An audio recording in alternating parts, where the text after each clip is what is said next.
नमस्ते साथियों, कैसे हैं आप सभी। आई होप कि आप सभी बहुत ही अच्छे होंगे। आज आप सभी के बीच टेस्ट नंबर 6 लेके आया हूं, जो कि एडुटेरिया का है। Bihar SSC Bihar inter level exam के लिए बहुत ज़्यादा इम्पोर्टेंट है और ये बिहार इंटर लेवल एग्ज़ाम के लिए ही ये सेट आप लोग के पास लेके आता हूं। अभी तक मैं टोटल 5 सेट हम लोग ने कवर कर लिए हैं। फिर चलिए, और जो भी फ्रेंड्स इस चैनल पर नए हैं, इस चैनल को लाइक और फ्रेंडों के साथ शेयर करें और साथ ही साथ सब्सक्राइब भी कर लें फ्रेंड्स। और उसके साथ साथ आप लोग पीडीएफ की बात करते थे। पीडीएफ, जो भी फ्रेंड्स पीडीएफ लेना चाहते हैं वो टेलीग्राम ग्रुप में चले जाइए। टेलीग्राम ग्रुप का नाम है क्योंकि the key of knowledge channel, यहाँ पे लिख दिया गया है। आप इसको सर्च कीजिएगा, जैसे ही आपका टेलीग्राम ग्रुप ओपन हो जाएगा। मात्र वहाँ पे 121 सब्सक्राइबर है। आप लोग वहाँ से जाके पीडीएफ ले सकते हैं और एक नोट्स के रूप में आप उसको बना भी सकते हैं। चलिए फ्रेंड्स, चलते हैं आज के पहले प्रश्न की ओर। सेट 6 का पहला प्रश्न देखिए, बहुत ही खूबसूरत सा प्रश्न है। देखिए क्या है, फ्यूज का सिद्धांत संबंधित है। तो फ्यूज का सिद्धांत किससे संबंधित है? आप लोग जल्दी जल्दी कमेंट भी कीजिए कि क्या किससे संबंधित है फ्यूज का सिद्धांत। तो फ्रेंड्स, जो भी ऑप्शन ए मारे होंगे, फ्यूज का सिद्धांत विद्युत के उष्मीय प्रभाव से संबंधित है। ऑप्शन ए वाला बिल्कुल सही होगा। और जो भी फ्रेंड्स नए आए हैं वो चैनल को सब्सक्राइब करना ना भूले और एक बार शेयर कर दीजिए। अभी आप लोगों की सपोर्ट की बहुत ज़्यादा ज़रूरत है। आप देख ही रहे होंगे चैनल पे क्या ग्रोथ है। चलिए नेक्स्ट प्रश्न की ओर चलते हैं। चलिए फ्रेंड्स, नेक्स्ट प्रश्न देखिए। नेक्स्ट प्रश्न आपका क्या है कि यदि एक गोलीय दर्पण को किसी द्रव्य में डुबाया जाता है, कहाँ डुबाया जा रहा है? द्रव्य में डुबाया जाता है, तो उसकी फोकस दूरी क्या होगी? तो फोकस दूरी बढ़ेगी या घटेगी या परिवर्तित रहेगी? जल्दी जल्दी आप लोग कमेंट में कीजिए। जो भी फ्रेंड्स ऑप्शन सी मारे होंगे अपरिवर्तित रहेगी। याद रखिएगा, जब भी कोई गोलीय दर्पण को पानी में डुबाया जाएगा या किसी द्रव्य में डुबाया जाएगा तो उसकी फोकस दूरी में कोई परिवर्तन नहीं होगा। तो इसीलिए ऑप्शन सी आपका बिल्कुल सही आंसर होगा। नेक्स्ट प्रश्न की ओर चलते हैं। नेक्स्ट प्रश्न क्या लिखा हुआ है? प्रकाश तरंगों के एक माध्यम से दूसरे माध्यम में जाने पर जो चर कहे तो वेरिएबल टर्म प्रभावित होता है, वे है क्या क्या चीज़ प्रभावित होता है? कह रहा है कि प्रकाश तरंग जब एक माध्यम से दूसरे माध्यम में जाता है तो उससे कौन कौन सा चीज़ प्रभावित होता है, या कि कौन सा चर जो है प्रभावित होता है, ये पूछा जा रहा है। तो आप लोग जल्दी जल्दी कॉमेंट कीजिए फ्रेंड्स। जो भी मारे होंगे ऑप्शन ए, वेग और तरंग दैर्ध्य जो है इससे क्या होते हैं? प्रभावित होते हैं। बाकी सब के सब प्रभावित नहीं होते हैं। आवृत्ति भी प्रभावित नहीं होती है। चलिए नेक्स्ट प्रश्न की ओर चलते हैं। क्या लिखा हुआ है देखिए ध्यान से। नेक्स्ट प्रश्न देखिए और आप लोग आंसर भी करते जाइए। और बहुत ही बेहतरीन एडुटेरिया क्वेश्चन सेट करता है। और आपको पता है कि आपका टोटल 60 दिन तक ये क्यूज चलने वाला है। और 60 दिन में टोटल समझ लीजिए 75 क्वेश्चन का सेट। एक सेट में 75 क्वेश्चन है। तो एक सेट में 75 क्वेश्चन है तो 60 दिन तक चलने वाला है। आप इसको मल्टीप्लिकेशन कर लीजिए, आपके पास कितना टोटल आ जाएगा याद कीजिए, देख लीजिए। टोटल आपके पास 4500 क्वेश्चन हो जाएगा, जो कि कोई भी एग्जाम के लिए बहुत ज़्यादा इंपॉर्टेंट होगा।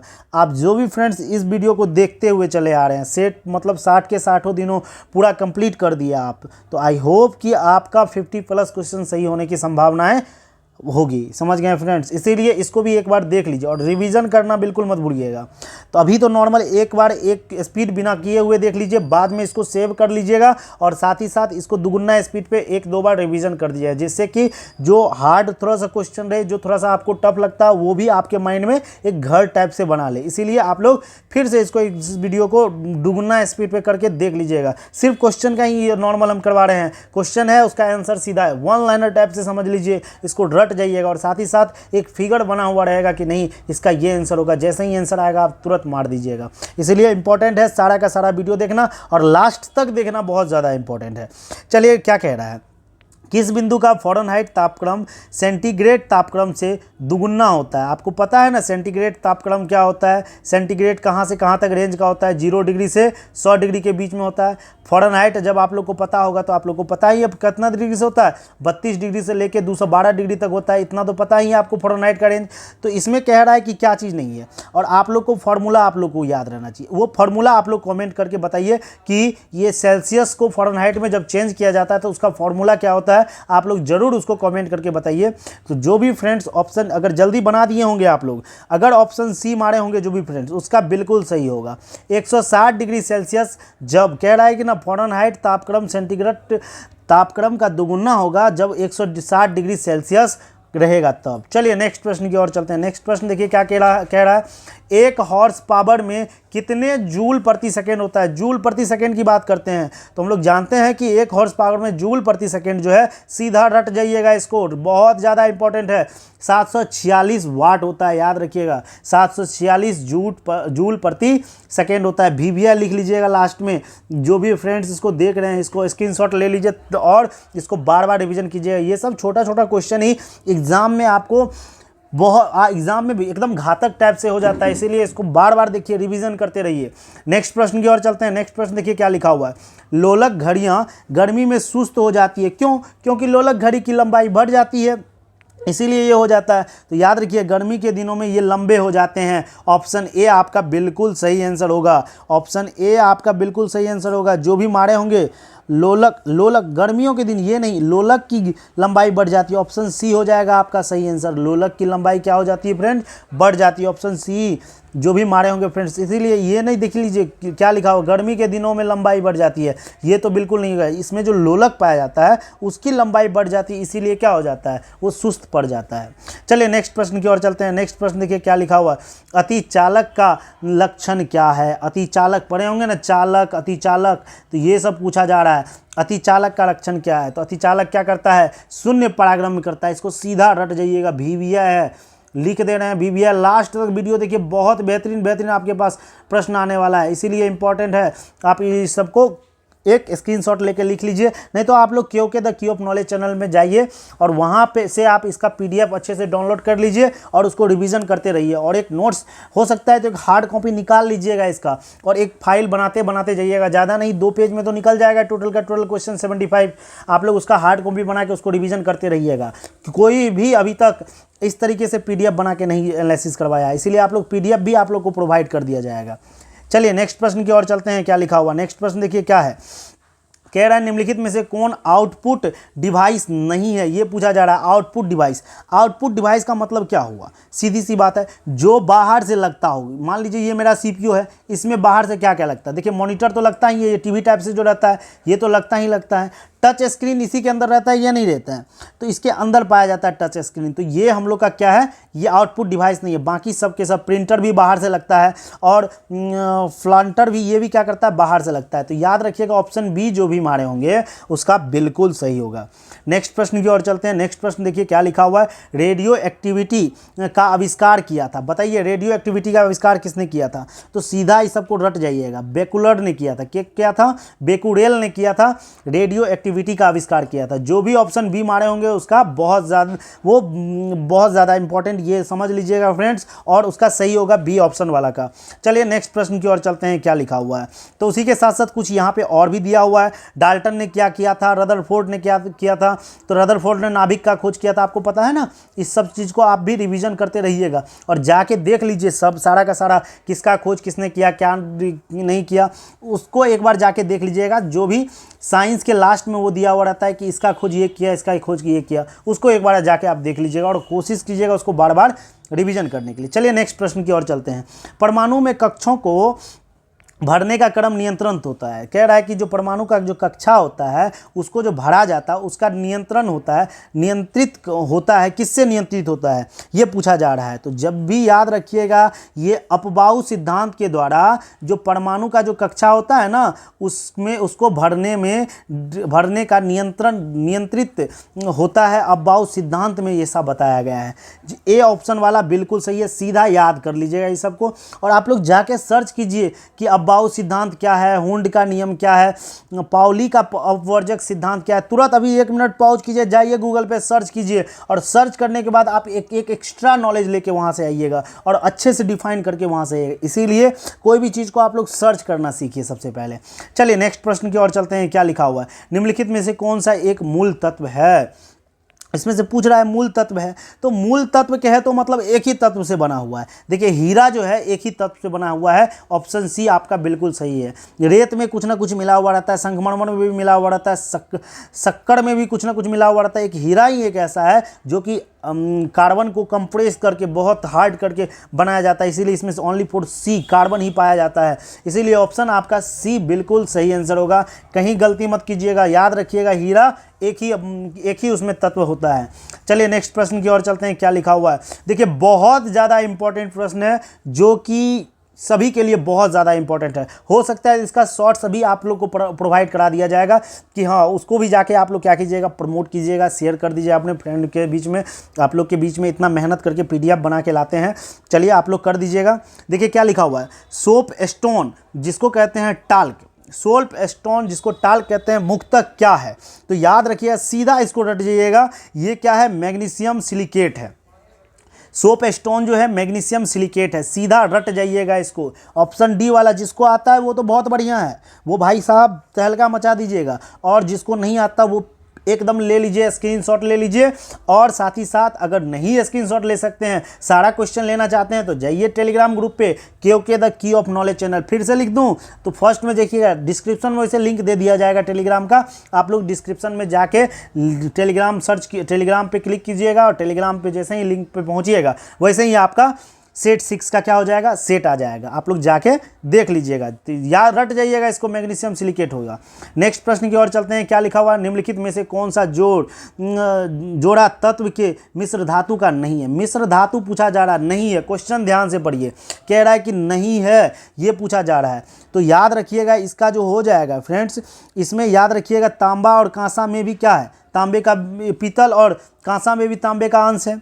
फिर जर्मन सिल्वर एवं रोल्ड गोल्ड में भी ये तांबे पाया जाता है। गन मेटल एवं डेल्टा मेटल इसमें भी पाया जाता है, लेकिन पाया किस में नहीं जाता है, याद रखिएगा, रोज मेटल और टाइप मेटल, इस दोनों में जो है तांबे का अंश नहीं पाया जाता। आप लोग सर्च जाके कीजिए रोज मेटल क्या है, टाइप मेटल क्या है, सर्च कीजिए, बहुत चीज़ सीखने को मिलेगा। एक मिनट आप पॉज करके आप रख दीजिए और जाइए तुरंत गूगल पे सर्च कीजिए, बहुत बेहतरीन आपको न्यूज़ वहाँ से मिलेगा, और आप उसके अलावा आप कुछ और ज़्यादा वहाँ से नॉलेज ले सकते हैं। इसीलिए कोशिश कीजिए। और हाँ, हम आपके बीच में ऐसा भी प्रोसेस लाने वाले हैं कि जैसे कोई क्वेश्चन आपको लोग को बहुत ज़्यादा इंपॉर्टेंट है हर एक चीज़ के लिए, तो उसको यहीं पे आपको सर्च करके बहुत अच्छे से दिखाया जा सकता है, बहुत जल्द आप लोगों के बीच आ जाएगा। और साथ ही साथ जो भी बिहार SSC मैथ के लिए डिमांड करते थे, उसके लिए भी बहुत जल्द वीडियो आने वाली है, और रीजनिंग के लिए भी आने वाला है, एक कंप्लीट सेशन के लिए रूप में 1 घंटा 10 मिनट 1.5 घंटा का क्लास रहने वाला है, जो कि बेहतरीन रहने वाला है। हम कोशिश करेंगे मार्केट में जितने भी प्लेटफॉर्म है, जैसे कह सकते हैं प्लेटफॉर्म वाला हो गया, एडुटेरिया हो गया, जो भी खान सर का हो गया, या कौटल्या GS का, ज्ञान बिंदु का हो गया, सभी का PDF आप लोगों को प्रोवाइड यहाँ पे करवाया जाएगा टेलीग्राम ग्रुप पे, और साथ ही साथ उसका डिस्कशन भी यूट्यूब पे करा दिया जाएगा, जो कि आप लोग को कहीं ढूंढने की ज़रूरत नहीं है, आसान होगा आप लोगों को। इसीलिए जो भी फ्रेंड्स हमसे जुड़े हुए हैं, जो भी इस परिवार के सदस्य बने हैं, वो निश्चिंत हो जाइए, आप लोग के लिए बहुत सुनहरा यहाँ पे हर एक चीज़ प्रोवाइड करवाया जाएगा। और हाँ, एक साथ ही साथ फ्रेंड्स, हम लोग के टीम के लिए तो एक लाइक कर दीजिए, इतना मेहनत तो किया जा रहा है टीम के द्वारा, इसीलिए एक लाइक अवश्य कर दीजिए। चलिए नेक्स्ट प्रश्न की ओर चलते हैं, क्या लिखा हुआ है, बेकिंग सोडा है। बेकिंग सोडा क्या है, तो बेकिंग सोडा पूछा जा रहा है, तो बेकिंग सोडा तो सीधा रटे हुए होंगे, तो क्या है बेकिंग सोडा, तो याद रखिएगा सोडियम हाइड्रोजन कार्बोनेट है। याद रखिएगा, सीधा sodium hydrogen carbonate baking soda है, सीधा रट जाइएगा ये सब क्वेश्चन को। नेक्स्ट प्रश्न की ओर चलते हैं, क्या लिखा हुआ, निम्नलिखित वैज्ञानिकों में से किसने स्थिर अनुपात के नियमों को प्रतिपादित किया है। कह रहा है स्थिर अनुपात के नियमों का प्रतिपादन, कह रहा है स्थिर अनुपात है ना, इस चीज़ के बारे में पूछा जा रहा है फ्रेंड्स। तो सीधा इस सबको रटने वाला प्रश्न है, ये सबको नहीं रटिएगा तो काम नहीं चलेगा, इसीलिए रट जाइएगा। तो स्थिर अनुपात का जो है वो जोसेफ फ्राउस्ट जो है इसका प्रतिपादन किया था, जोसेफ फ्राउस्ट, याद रख लीजिएगा, ए ऑप्शन वाला बिल्कुल सही आंसर होगा। चलिए नेक्स्ट प्रश्न की ओर चलते हैं, क्या लिखा हुआ है, मॉर्फिन तो जानते ही हैं, मॉर्फिन हम लोग कहते हैं ना, ड्रग्स वगैरह सब जो लिया, ड्रग्स वगैरह सब जो होता है वो उसी को कहते हैं मॉर्फिन। अब कह रहा है ये किससे प्राप्त होता है, तो याद रखिएगा जो मॉर्फिन होता है उसका फल होता है, ना कि फूल होता है, फल याद रखिएगा, मॉर्फिन जो बनता है फल से बनता है, ऑप्शन सी आपका बिल्कुल सही आंसर होगा। नेक्स्ट प्रश्न की ओर चलते हैं, क्या लिखा हुआ है, हमारे तंत्र में अधिकतम एटीपी अणुओं को उत्पन्न करने वाला पद है? बताइए, हमारे तंत्र में जो अधिकतम एटीपी अणु का जो उत्पन्न करने वाला जो पद है वो कौन सा पद है? बताइए, अंतिम श्वसन श्रृंखला के द्वारा, या जल अपघटन के द्वारा, या क्रेब्स चक्र के द्वारा, या ग्लूकोज का अपघटन के द्वारा? जल्दी जल्दी कमेंट कीजिए आप लोग फटाक। तो याद रखिएगा, जो सबसे कह रहा है कि एटीपी अनुपात को, एटीपी अणुओं को उत्पन्न करने वाला जो पद है अधिकतम रूप में, तो वो एक है, क्रेब्स चक्र है। याद रखिए, क्रेब्स चक्र। देखिए, अभी आप लोग क्या कीजिए, जाइए अभी जल्दी से 1 सेकंड रुकिए गूगल पे, और 1 सेकंड यहाँ पे पॉज कीजिए और गूगल पे दौड़िए और देखिए जाके क्रेब्स चक्र है क्या। आपको सारा का सारा वो चीज़ समझ में आ जाएगा। चलिए नेक्स्ट प्रश्न की ओर चलते हैं। क्या लिखा हुआ? पादप कोशिकाओं का जंतु कोशिकाओं से भिन्नता का कारण क्या है? मतलब भिन्न क्यों है? क्योंकि पादप कोशिका में कोशिका भित्ति उपस्थित होती है और जंतु कोशिका में कोशिका भित्ति नहीं होती है। तो ऑप्शन ए आपका बिल्कुल सही आंसर होगा। बाकी सारे के सारे सेम है। कोशिका केंद्रक की उपस्थिति पादप में भी होता है, जंतु में भी होता है। जीव द्रव की उपस्थिति पादप में भी होता है, जंतु में भी होता है। माइट्रोकॉन्ड्रिया की उपस्थिति पादप कोशिका में भी होती है, जंतु कोशिका में भी होती है। सिर्फ कोशिका भित्ति जो है ये पादप कोशिका में पाया जाता है और जंतु कोशिका में नहीं पाया जाता है। इसीलिए आपका ऑप्शन ए बिल्कुल सही होगा। नेक्स्ट प्रश्न की ओर चलते हैं। क्या लिखा हुआ है? चींटियों के अध्ययन को, बहुत ज्यादा इंपॉर्टेंट है क्योंकि सब तो जानते होंगे चींटियों के अध्ययन को एंटोलॉजी कहा जाता है, उसको एंटिमोलॉजी। तो यहाँ पे क्या लिखा है? चींटियों के अध्ययन को कहा जाता है। तो याद रखिए, थोड़ा सा अलग टाइप से है, उसको कहा जाता है मर्मिकोलॉजी कहा जाता है। चींटियों के अध्ययन को क्या कहा जाता है? मर्मिटोलॉजी कहा जाता है। हेपेटोलॉजी किसको कहते हैं? छिपकलियों के अध्ययन को। नेमेटोलॉजी किसको कहते हैं? सिक्कों के अध्ययन को। और नीडोलॉजी आप लोग एक बार सर्च कर लीजिएगा, नीडोलॉजी क्या है इसके बारे में सर्च कर लीजिएगा। नेक्स्ट प्रश्न की ओर चलते हैं। क्या लिखा हुआ है? कौन सा अंग वसा को तोड़कर कोलेस्ट्रॉल बनाता है? कि वसा को तोड़ देता है फिर उसके बाद कोलेस्ट्रॉल बनाता है। तो हम लोग का लीवर पता है ना, वही क्या करता है? वसा को तोड़ के कोलेस्ट्रॉल बनाता है। यकृत होगा इसका आंसर। बिल्कुल सही, ऑप्शन ए आपका बिल्कुल सही होगा।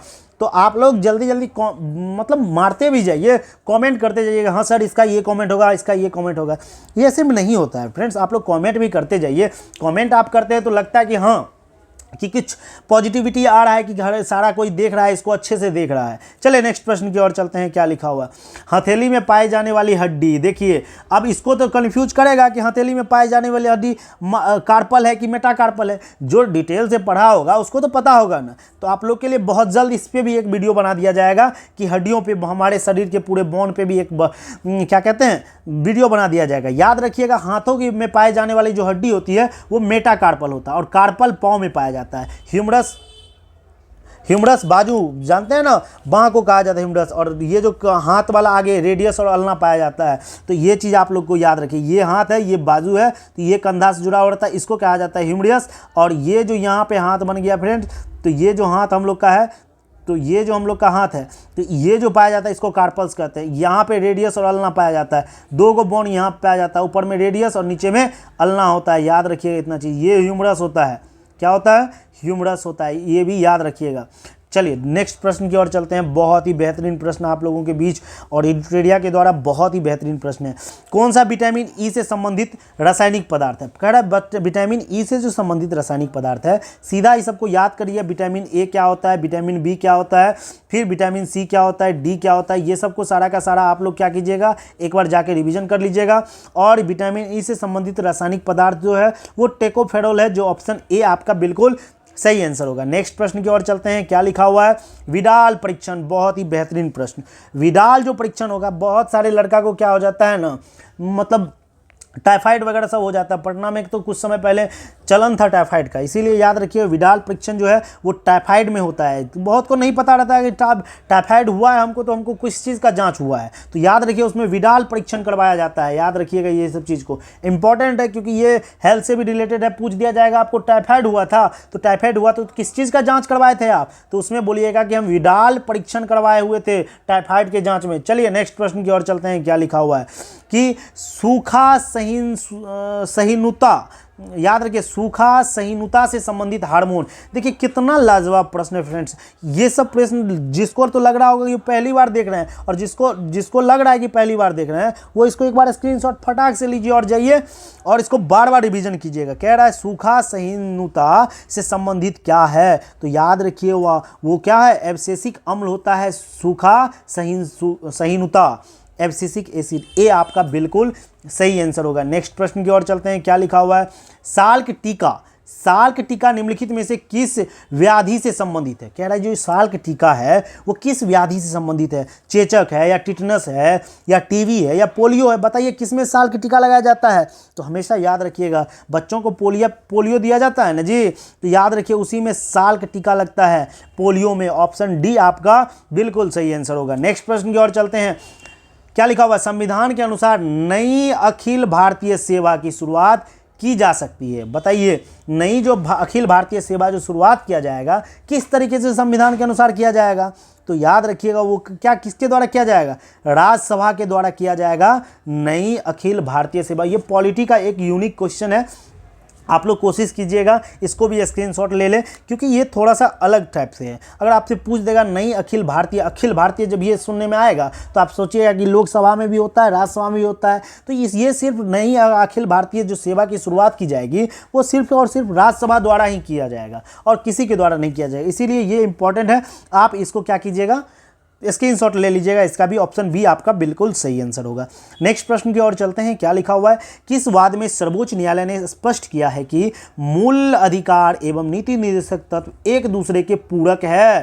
कह रहा है कि किस सर्वोच्च न्यायालय ने, पूछा जा रहा है कि ये केशवानंद भारती था या गोलकनाथ था, मिनर्वा मिल्स वाला था या मेनका गांधी वाला था, जिसमें जो मूल अधिकार एवं नीति अधिकार तत्व को एक दूसरे का पूरक बताया है। जल्दी जल्दी बताइए कौन सा, तो याद रखिए सीधा रट जाइएगा, मिनर्वा मिल्स वाद में ही बताया गया है कि मूल अधिकार जो है नीति निर्देशक तत्व के पूरक है, तो इसी में मिनर्वा मिल्स वाद में बताया गया। ऑप्शन सी आपका बिल्कुल सही आंसर होगा। नेक्स्ट प्रश्न की ओर चलते हैं। देखिए नेक्स्ट प्रश्न आपका क्या कह रहा है, राष्ट्रीय आपदा के उद्घोषणा के समय संसद निम्न में से किस अनुच्छेद के तहत राज्य सूची के विषय पर कानून बनाएगा। यह कह रहा है कि राष्ट्रीय आपात जब उद्घोषणा किया जाएगा तब संसद के द्वारा जो राज्य सूची में के विषय पे जो कानून बनाया जाएगा वो अनुच्छेद कौन सा है, ये पूछा जा रहा है फ्रेंड्स। तो सीधा याद रखिएगा वो अनुच्छेद कौन है, 250। इसी अनुच्छेद के तहत संसद के द्वारा राष्ट्रीय आपात के उद्घोषणा के समय राज्य सूची के विषय पर क्या बनाएगा, कानून बनाएगा। याद रखिए 250, 250। चलिए नेक्स्ट प्रश्न की ओर चलते हैं, रट जाइए इस सब प्रश्न को। क्या लिखा हुआ, निम्नलिखित में से कौन भारतीय संविधान के समवर्ती सूची में नहीं है। पता है ना समवर्ती सूची क्या गो सूची है, 3 गो, संघ सूची, समवर्ती सूची और राज सूची। संघ सूची, राज्य सूची ऐसे याद रखिएगा। एक क्या हो जाएगा, यही तीसरा हो गया समवर्ती सूची। संघ सूची में सिर्फ संघ के द्वारा कानून बनाया जाएगा, राज सूची में सिर्फ राज्य के द्वारा कानून बनाया जाएगा और समवर्ती सूची में सेंट्रल और स्टेट दोनों मिलकर क्या बनाएगा, कानून बनाएगा। तो कह रहा है कि इसमें से कौन सा समवर्ती सूची में नहीं है, समवर्ती सूची में पूछा जा रहा है कौन सा नहीं है। तो याद रखिए अपराधी प्रक्रिया भी समवर्ती सूची का हिस्सा है, बिजली भी समवर्ती सूची का हिस्सा है, राज्य और केंद्र दोनों मिलके बनाता है। पुरातात्विक स्थल जो भी रहता है स्थल, मान लीजिए पुरातात्विक स्थल अभी हम लोग का गोलघर है या गया में अगर पूछा जाएगा तो गया में क्या है, राजगीर वगैरह सब है। इस सब को संरक्षण का जो काम करेगा राज्य सरकार का भी उतना ही दायित्व है जितना केंद्र सरकार का, तो दोनों बनाएगा इस चीज़ पे।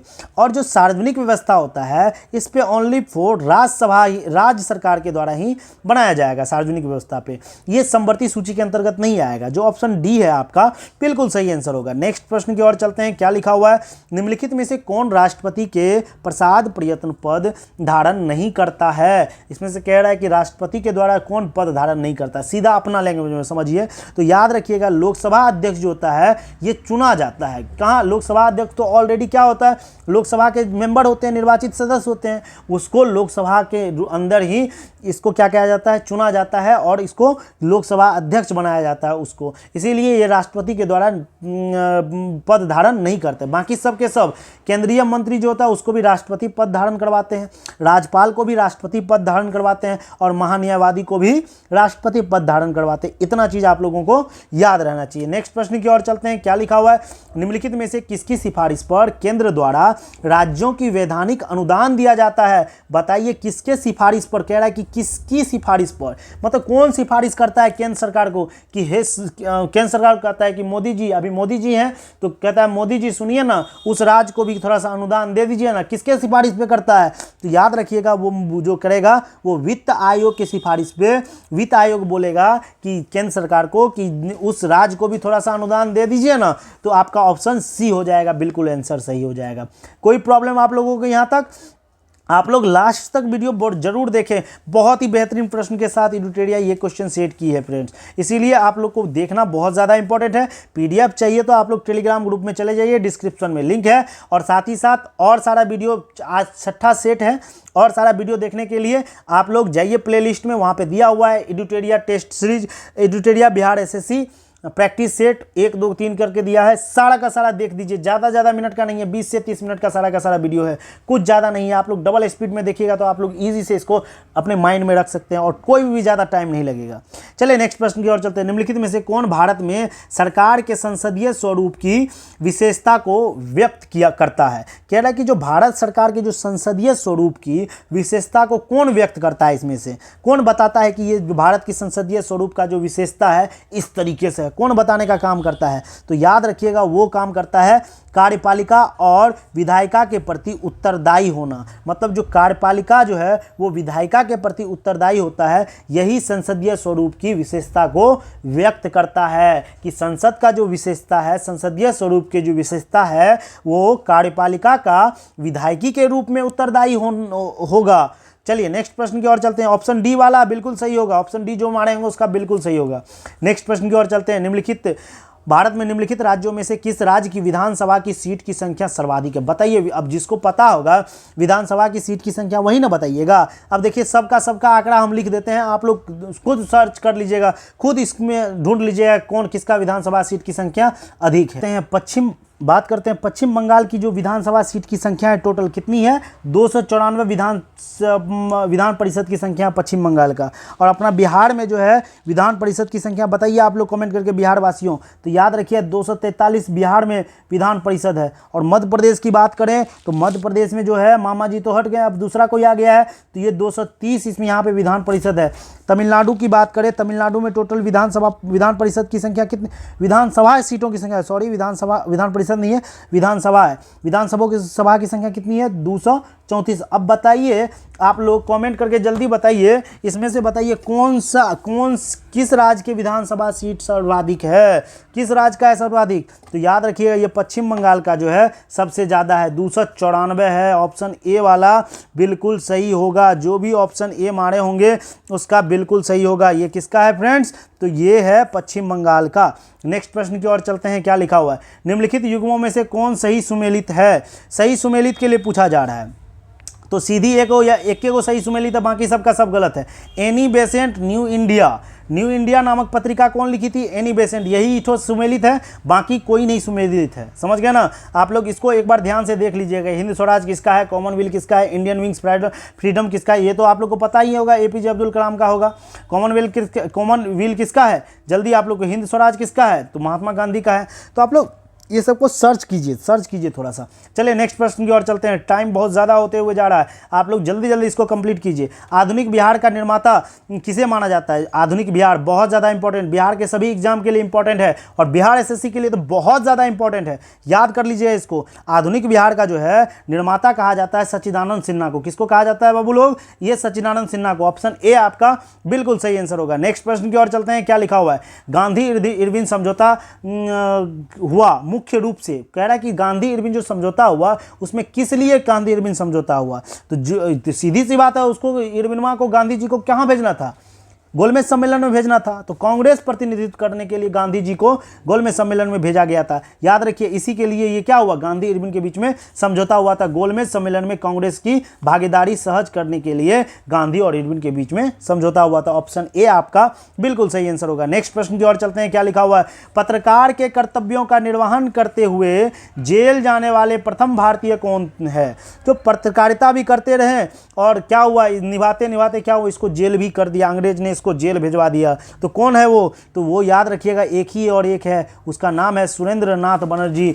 सुरेंद्र नाथ बनर्जी क्या पत्रकारिता करते थे, वो अंग्रेज के जो गलत इरादे को जो स्पष्ट कर लिखते थे पत्रकारिता में, उसके लिए उसको क्या किया गया, अंग्रेज ने उसको जेल में डाल दिया। चलिए नेक्स्ट प्रश्न की ओर चलते हैं, क्या लिखा हुआ है, मुंगेर के, बहुत ज़्यादा इंपॉर्टेंट बिहार के एग्जाम के लिए, मुंगेर के बढ़िया ताल विरोध का उद्देश्य क्या है। मुंगेर में जो बढ़िया ताल विरोध हुआ था उसका उद्देश्य क्या था, उद्देश्य पूछा जा रहा है। तो याद रखिएगा वो बकास्त भूमि की वास्तविक मांग के लिए ये बढ़िया ताल जो है विरोध हुआ था। ऑप्शन ए आपका बिल्कुल सही आंसर होगा। नेक्स्ट प्रश्न की ओर चलते हैं, निम्नलिखित में से किस शासक के सिक्कों पर नवाब का चिन्ह अंकित किया गया था। किसका, नौ का चिन्ह, सॉरी नवाब नहीं, नौ का चिन्ह अंकित किया गया था। किस, वो शासक कौन था जिसके सिक्के पर नौ का चिन्ह अंकित किया गया था, बताइए वो शासक कौन था। तो याद रखिएगा वो शासक कौन था, यज्ञ श्री सतकर्णी।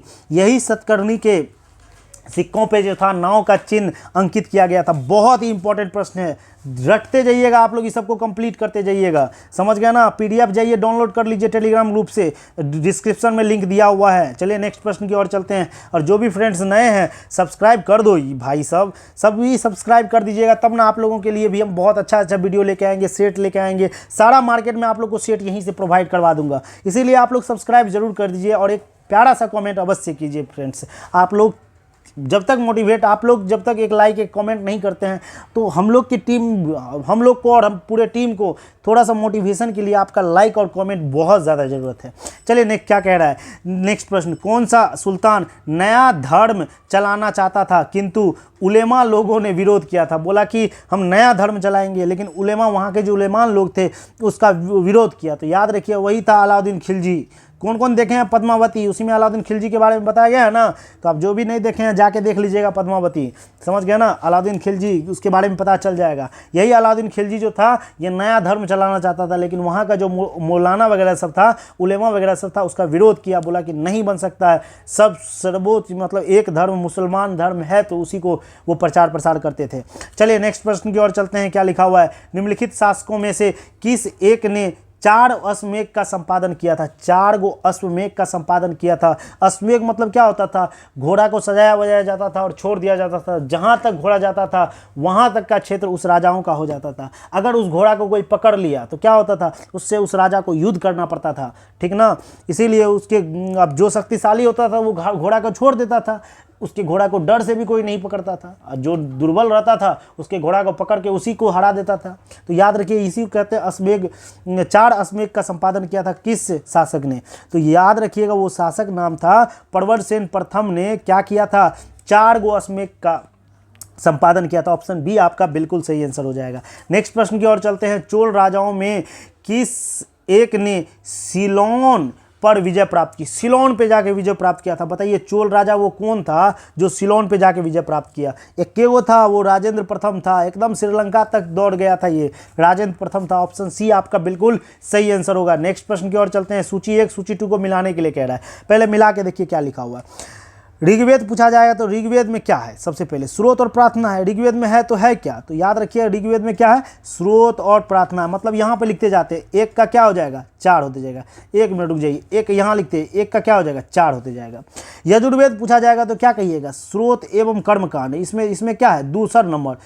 यजुर्वेद में क्या है, स्रोत है और कर्मकांड के बारे में। सामवेद में तो जानते हैं संगीतमय 100 से सामवेद 100 से संगीतमय स्रोत, यहाँ से मिला है, ये 1 नंबर हो जाएगा।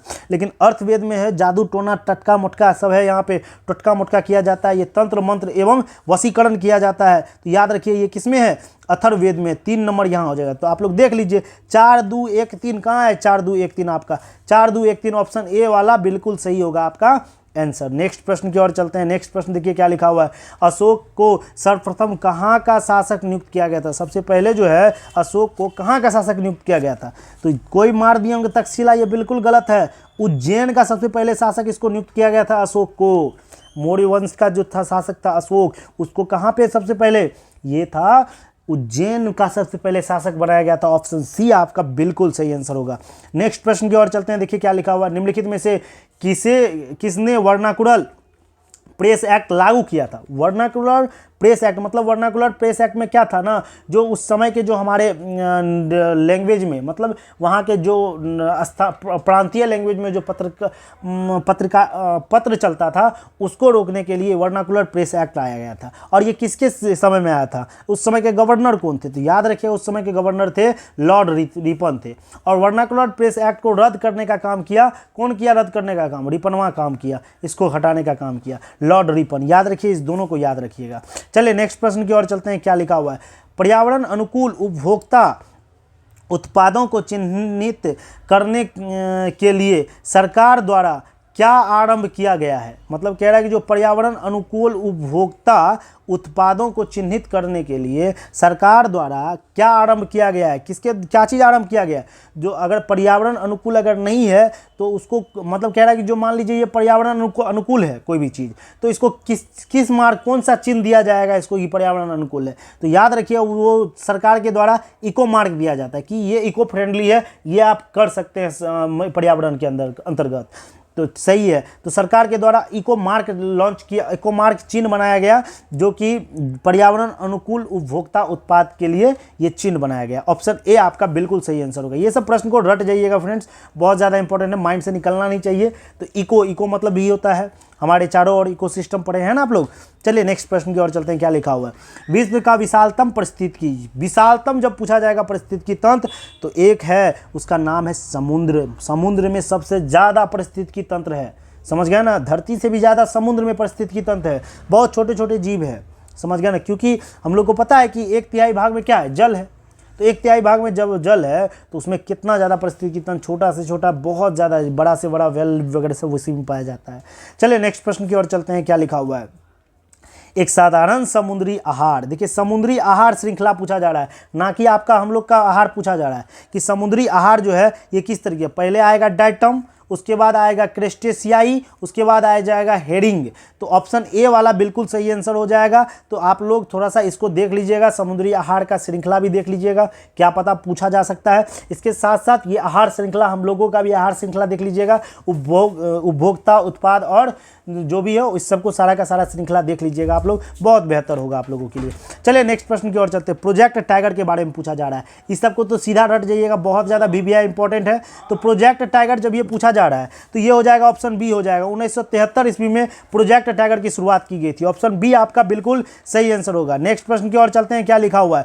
बीज बचाओ आंदोलन का संबंध किस राज्य से है? किस तरीके से बीज बचाओ आंदोलन का संबंध? राज्य पूछा जा रहा है, राज्य पूछा जा रहा है, किस राज्य से है? तो याद रखिए ये उत्तराखंड राज्य से। ऑप्शन बी आपका बिल्कुल सही आंसर हो जाएगा। जो बीज बचाओ आंदोलन है इसका संबंध उत्तराखंड राज्य से है।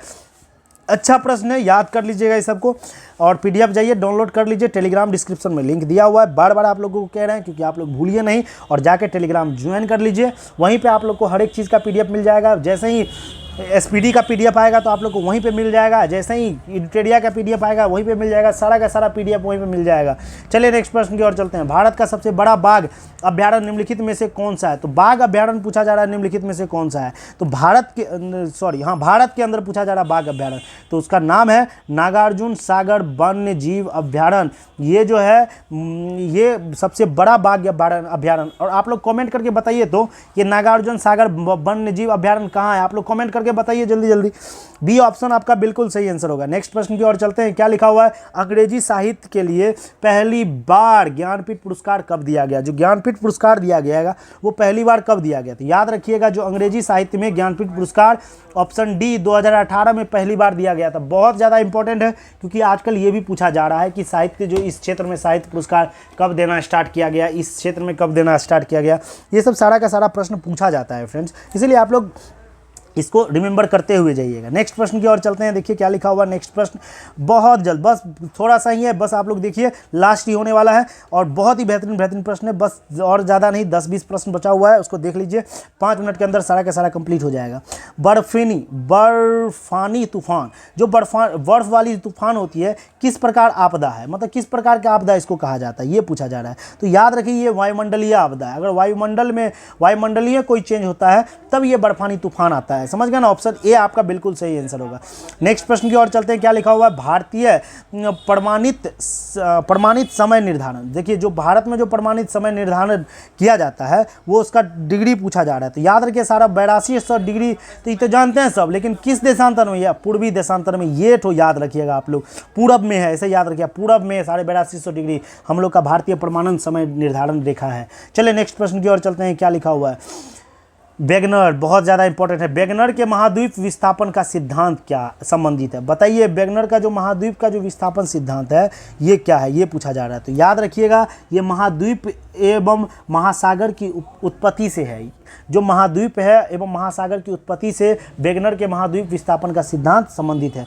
नेक्स्ट प्रश्न की ओर चलते हैं। क्या लिखा हुआ है, आटाकामा मरुस्थल स्थित है, बताइए आटाकामा मरुस्थल कहाँ स्थित है। तो याद रखिए ये दक्षिण अमेरिका में स्थित है।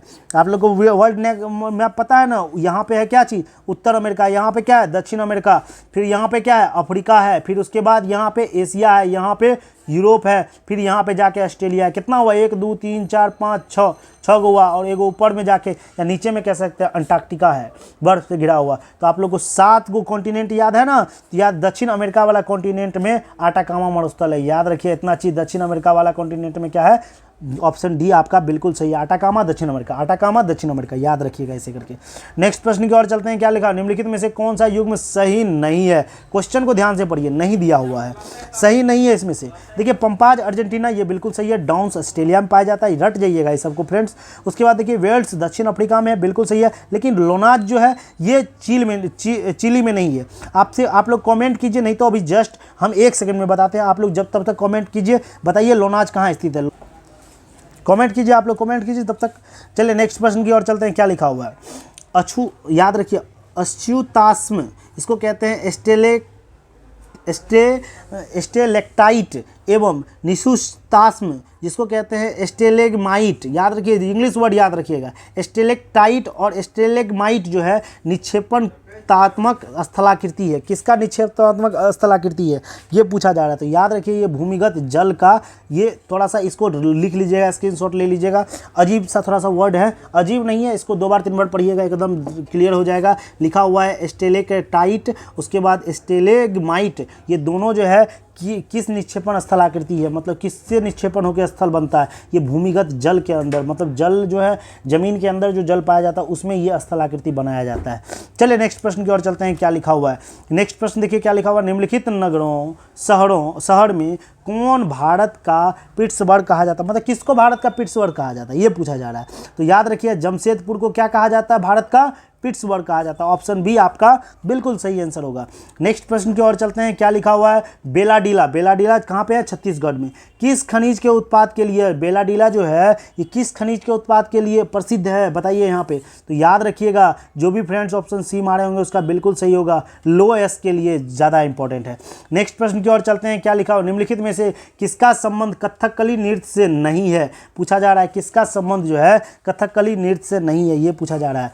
तो याद रखिएगा कृष्ण नायर भी कथकली से संबंधित है, राधा मोहन भी कथकली से संबंधित है, वी नारायण मेनन भी कथकली से संबंधित है।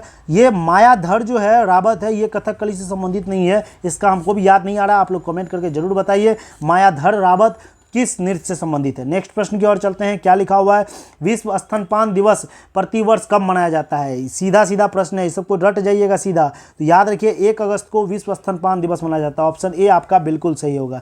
नेक्स्ट प्रश्न की ओर चलते हैं। रमन अनुसंधान केंद्र कहाँ स्थित है, रमन अनुसंधान केंद्र पूछा जा रहा है। तो याद रखिए वो बेंगलुरु में है। आप लोग को बताइएगा रमन अनुसंधान, रमन प्रभाव आप लोग पढ़े हैं ना, तो आप लोग रमन प्रभाव के बारे में बताइएगा, और साथ ही साथ जो मतलब इसके ये अनुसंधान केंद्र जो है मतलब यहाँ पे क्या चीज़ अनुसंधान किया जाता है ये चीज़ के बारे में बताइएगा आप लोग। ऑप्शन बी आपका बिल्कुल सही आंसर होगा। नेक्स्ट चलिए क्या लिखा हुआ है, तेंजिंग नार्गे साहसिक पुरस्कार की शुरुआत किस वर्ष की गई थी। जो पुरस्कार है ये, इसका नाम है तेंजिंग नार्गे साहसिक पुरस्कार। ये कब से स्टार्ट किया गया ये पूछा जा रहा है। तो याद रखिएगा, ये जो स्टार्ट किया गया 1993 ईस्वी में स्टार्ट किया गया। देखिए ना, ऐसा ऐसा प्रश्न पूछा जा रहा है। अभी अंग्रेजी में साहित्य पुरस्कार कब देना स्टार्ट किया, कब से, 2018 से। याद रखिएगा, तेंजिंग नार्गे साहसिक पुरस्कार कब से, 1993 से देना स्टार्ट हुआ। ऑप्शन डी आपका बिल्कुल सही आंसर हो जाएगा। नेक्स्ट चलिए, क्या लिखा हुआ है, शांति काल का सबसे बड़ा वीरता पुरस्कार कौन सा है। तो शांति काल का सबसे बड़ा वीरता पुरस्कार एक को है, वो है अशोक चक्र। मान लीजिए अशोक चक्र दिया जाता है। ऑप्शन सी आपका बिल्कुल सही आंसर हो जाएगा। नेक्स्ट प्रश्न की ओर चलते हैं। पटना विश्वविद्यालय बहुत ज्यादा इंपॉर्टेंट, रट जाइएगा। पटना विश्वविद्यालय का स्थापना कब हुआ था।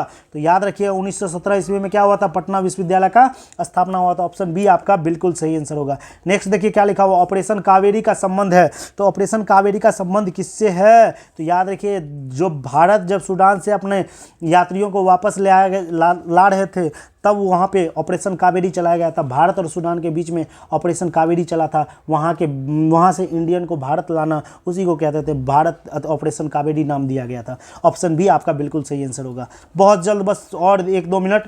किस राज्य द्वारा लाडली बहन योजना की शुरुआत की गई। बस लास्ट होने वाला ही है फ्रेंड्स।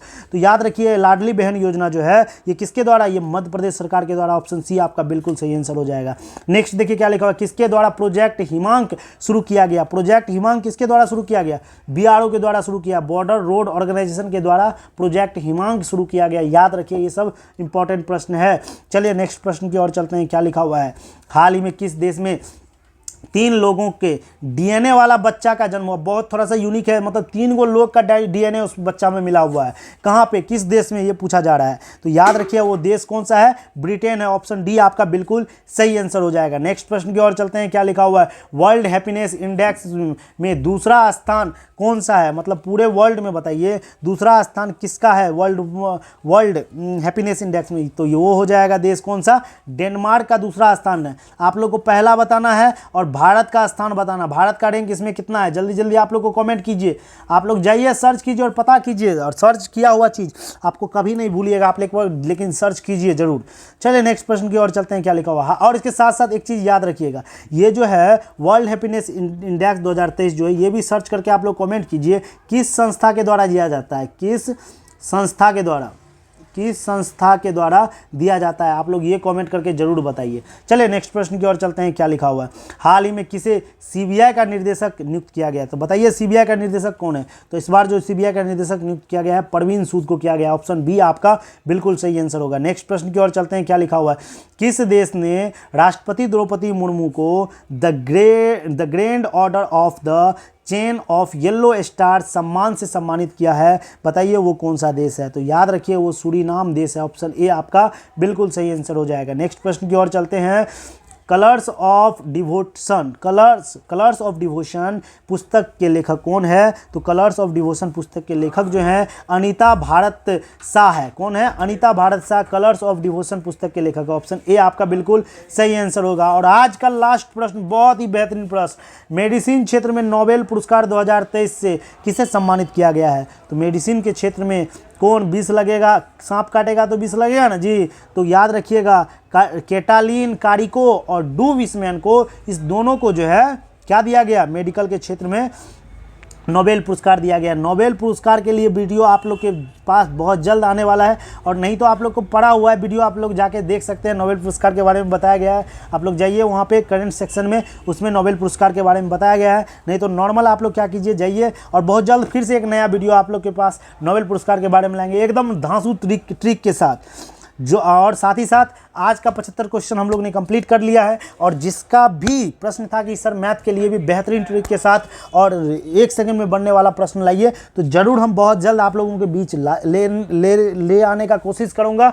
और साथ ही साथ और आप लोग इस चैनल को बहुत ज़्यादा प्यार दीजिएगा। और परिवार के मेंबर जो भी बन चुके हैं उसको बहुत बहुत धन्यवाद, और जो बनने जा रहे हैं उसको भी धन्यवाद, जो नहीं बने हैं भाई साहब उसको भी धन्यवाद। जल्दी जल्दी बन जाइए आप लोग बनिएगा, आप लोग सपोर्ट कीजिएगा, तब ना आप लोग के लिए सारा मार्केट में जितना भी PDF है सब आप लोग को इसी चैनल पे प्रोवाइड करवा दिया जाएगा। इसीलिए कोशिश कर रहा हूँ आप लोगों तक आप लोगों का प्यार पा सकूँ। इसीलिए आप लोग क्या कीजिए, इस चैनल को सब्सक्राइब कर लीजिए और साथ ही साथ अपने क्यूट फ्रेंड को शेयर भी कर दीजिए साथ ही साथ। फिर मिलते हैं अगले वीडियो में। जय हिंद, जय भारत।